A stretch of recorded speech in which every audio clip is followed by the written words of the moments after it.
Бір жігіт қызбен кездесуге бара жатып, досынан ақыл сұрапты. Досы, кездесуге барғанда қобалжып тұрғаныңды білдірме, депті.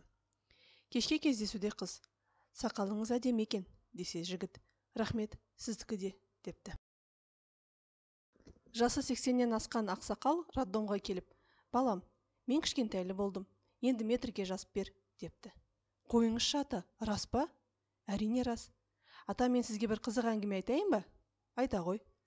Бір күні орманшы үйінен асығып, мылтық алып шығамын деп, зонтик алып, есігінің алдына келген аюды атып қалса, зонтик ашылып кетіпті. Бірақ әлгі аю өліп қапты. Қойш, қайдағыны айтпай. Басқа біреу атқан шығар. Мен де соны айтамын да, ақсақал, деген екен. Қыз түнде жігітіне, жаным, ұйықтап жатсаң түсіңді жібер, күліп отырсаң күлкіңді жібер, жылап жатсаң көз жасыңды жібер, деп SMS жазыпты. Жігіт, жаным, туалетте отырмын, не жіберейін, депті.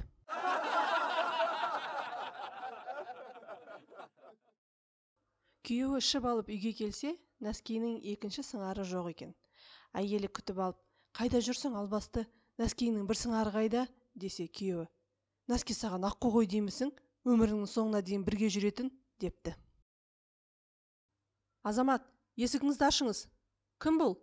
Милиционер. Үйде ешкім жоқ. Жарық жанып тұр ғой. Қазір өшіремін. Алло, бұл полиция ма? Иә, тыңдап тұрмын. Мына жақта екі қыз мен үшін төбелесіп жатыр. Төбелессе не бопты? Түрі жаманы жеңіп бара жатыр.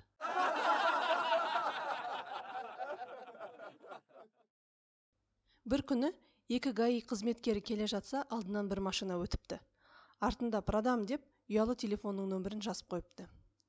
Содан соң екеуі, қазір звондаймыз, егер телефонын алса, жолда телефонмен сөйлескен үшін айыппұл саламыз, депті.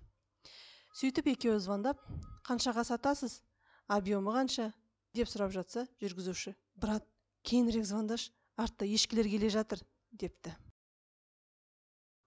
Әйелі күйеуін үйге тастап, өзі қызбет бабымен командировкаға кетеді. 3 күн қатарынан күйеуі үйде отырғанын тексеру үшін телефон шалады екен. Күйеуіне, қайдасың, десе күйеуі, қайда болайын, әрине үйдемін, дейді екен. Қане миксерді қосшы, естиін, дейді екен әйелі. Күйеуі миксерді қосады. Бррр деген дыбыс шығады. 3 күн бойы осындай оқиға қайталанады екен. 4-ші күні әйелі ескертусіз ұшақпен ұшып, түнде үйіне келсе, күйеуі үйде жоқ болып шығады. Балалардан, папаларың қайда, деп сұраса үлкен ұлы, білмеймін, миксерді алып бір жаққа кетіп қалған, деген екен.